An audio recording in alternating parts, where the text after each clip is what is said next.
Cigarette کا دھواں اور پھیپھڑے۔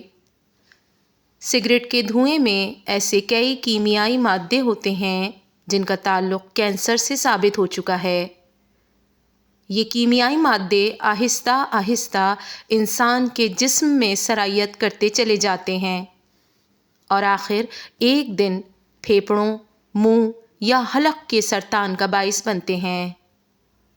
سرطان سے اگر بندہ بچ بھی جائے تو بھی اس کی سانس کی نالیوں میں موجود خلیات سگریٹ کے دھوئیں سے شدید متاثر ہوتے ہیں۔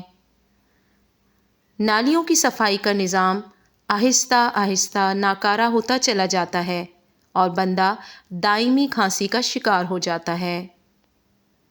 ساتھ ہی یہ دھواں دمے کا بھی باعث بنتا ہے۔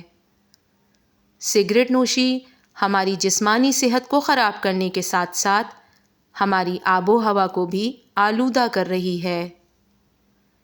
اس کے دھوئیں میں موجود زہریلے کیمیائی مادے اسے بھی متاثر کرتے ہیں جو اس لت سے دور رہتا ہے۔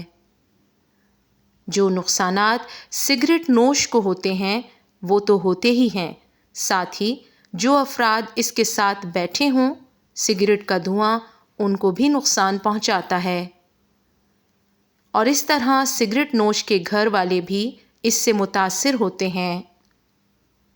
خاص طور سے بچوں کے لیے یہ انتہائی نقصان دہ ثابت ہوتا ہے اور طرح طرح کی بیماریوں کا باعث بنتا ہے۔ آپ کو یہ جان کر حیرت ہوگی کہ عالمی ادارہ صحت کے مطابق پاکستان میں روزانہ کی بنیاد پر تمباکو نوشی ایک دن میں تقریباً 440 افراد کو موت کی وادی میں دھکیل رہی ہے۔ ہر مرض کے اصولی اور یقینی علاج کے لیے مسلم دواخانہ کی خدمات حاصل کریں۔ مسلم دواخانہ، 9 مینار چوک، بستی لالہ رخ، واہ کینٹ۔